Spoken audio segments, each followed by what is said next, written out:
"Hey, beautiful, here's your beef soup," said the owner of the diner, as he brought a steaming bowl of soup over to the girl. Alex was surprised as he thought, the girl didn't even give her order. How did the waiter know what she wanted to eat? The owner smiled as he put the bowl down in front of her, and then he turned to go back to his work. The girl picked up a spoon and took a sip of her broth. Her eyebrows knitted together, and she emitted a loud yuck and pushed the bowl of soup off the table.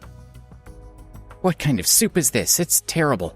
Get me another bowl," she ordered aggressively. "Why did you have to do that?" the owner said when he saw the mess of beef soup and the broken pieces of the bowl all over the floor. "You need to control your temper. You can't come into my diner, tell everyone that my soup is bad, and then smash my bowl. You'll ruin my business."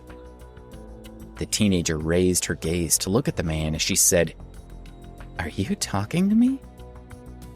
The coldness of her gaze made him shudder. Alex, who was sitting nearby, watched the scene and felt his heart tighten. He had already witnessed this girl's terrifying strength. At that moment, a young man stood up and walked over to the owner of the diner, saying, "Why are you talking to a customer like that? If she says your food is bad, then it's bad." He looked at the girl with a smile and asked, "Beautiful lady, their beef soup is bad. I advise you not to have another one." Seeing that the young man was trying to please her, the girl smiled playfully. "Then get me a Caesar salad." "Did you hear that? Caesar salad, quickly." When the salad was served, the young woman ate slowly, one forkful at a time. Everyone in the restaurant glanced at her. As she was eating, her every movement was pleasing to the eye. The teenager leisurely finished her salad, stood up and was about to leave when the owner stepped in front of her. "You haven't paid for your food yet. A bowl of beef soup and a Caesar salad. That's $18, he said. "Having me eating in your diner should be payment enough, yet you still dare to ask me for money? Just get out of my way," she replied with a scowl. She was about to push him aside and leave, but the man wouldn't give in.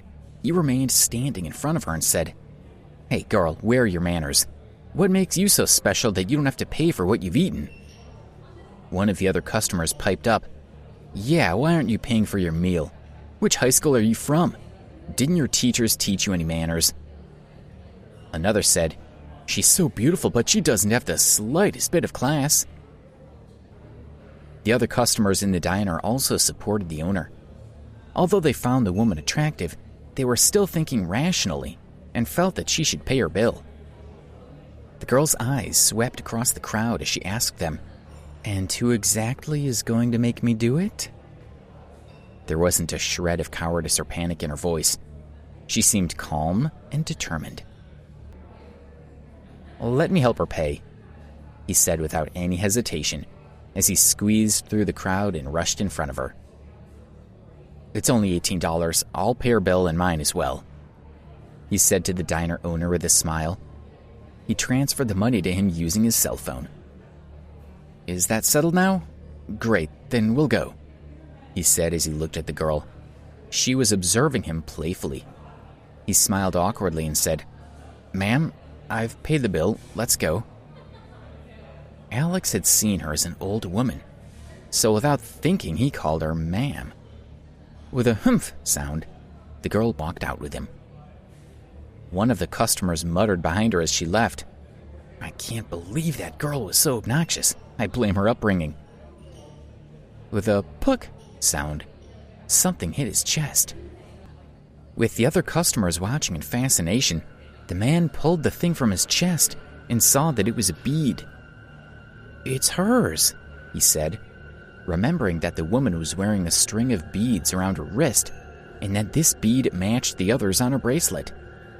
Everyone in the diner was astounded, and as they watched the girl leaving with Alex, they couldn't help but feel a lingering fear. "Well, that was generous of you," the girl said to Alex chirpily. "Yes," he agreed, worried that she was still planning some sort of revenge on him. The more he looked at the adolescent walking beside him, who now resembled a high school student, the more astonished he became. How could she have turned from an old woman into a young one? Standing next to her, he felt deeply uncomfortable. "They'll all," she said casually. That sentence from the mouth of a schoolgirl should have been funny, but Alex inhaled sharply. "Ma'am, how did you become like this?" Alex asked cautiously. Seeing that she was looking at him with curiosity, his heart tightened. He said quickly, "It's fine if you don't want to tell me." There's no need to be so afraid of me. Perhaps I'll ask for your help at some point. It's very simple. I've become young again because when you first saw me, I'd been injured. Do you practice martial cultivation? Alex asked in surprise. As a well-educated descendant of a good family, he had heard of this mystical art of obtaining immortality, but he had never met someone who practiced it. Martial cultivation? The girl smiled mysteriously as she listened to him. She didn't deny it, and he didn't dare to ask any more. "What did you say you needed my help for?" he asked, puzzled. He couldn't think of how he could be any help to her. "You're clearly from a powerful family." Alex felt increasingly confused. The girl stared at Alex and said, "I want you to let me stay at your place for a while. Don't let anyone disturb me, and you need to bring me live chicken every day." Alex was stunned. The woman was a dangerous person, and he didn't want her to stay in his home. She was unperturbed by his hesitation. She guessed, "You're afraid that I'll kill you? It's true that I've killed countless people over the last few decades.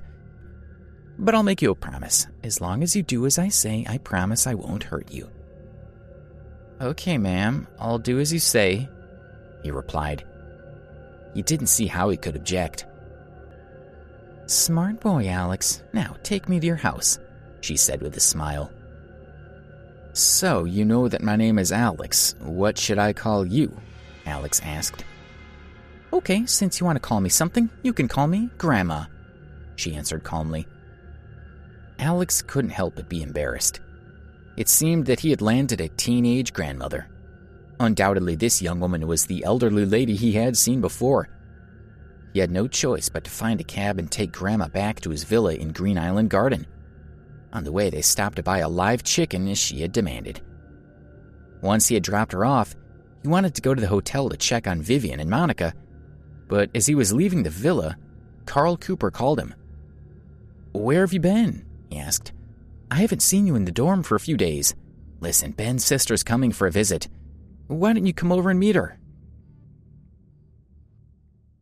Please subscribe to the Pocket FM YouTube channel and press the bell icon for instant notification. Check out our channel for more such exciting shows.